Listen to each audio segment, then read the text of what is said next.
Hi po, normal lang po ba iyak while dumidede siya? Pero na-check ko, breast milk, may gatas naman po. Hello, Mami. So, ang nakikita kong problem dyan is baka or posible, hindi proper ang latching nyo ni baby. Hindi proper ang position during breastfeeding. Kaya si baby naiirita, hindi siya nakakakuha ng enough milk from you. So, sabi mo naman, may gatas ka, pero si baby iyak na iyak habang dumidede.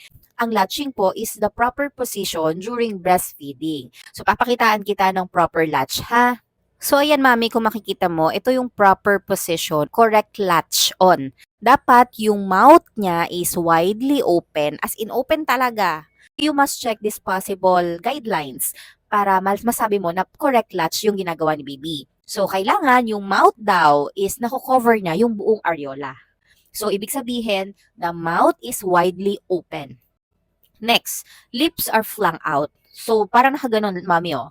Yung areola, dapat yon masubo yon ni baby.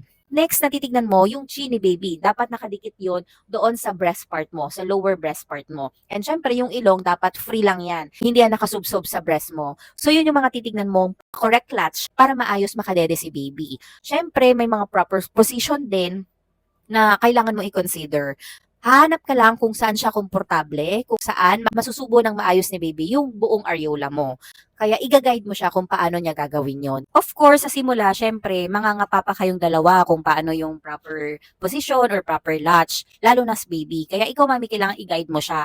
Hanap ka ng mga best position para sa inyong dalawa, yung komportable ka, yung komportable siya, maayos siyang makakalatch, at maayos siyang makakasuso sa iyo. Kasi nakikita kong posibilidad dyan, baka hindi talaga siya nakakadede ng maayos, kaya siya naiinis, kaya siya naiirita na hindi siya nakakakuha ng milk sa'yo. So, yun lang yung advice ko. Sana magawa mo siya, yung proper position and proper latching para maayos makakuha ng milk sa'yo si baby. So, try mo yung mga guidelines na yon and check natin kung si baby is masasatisfy na sa breast milk mo.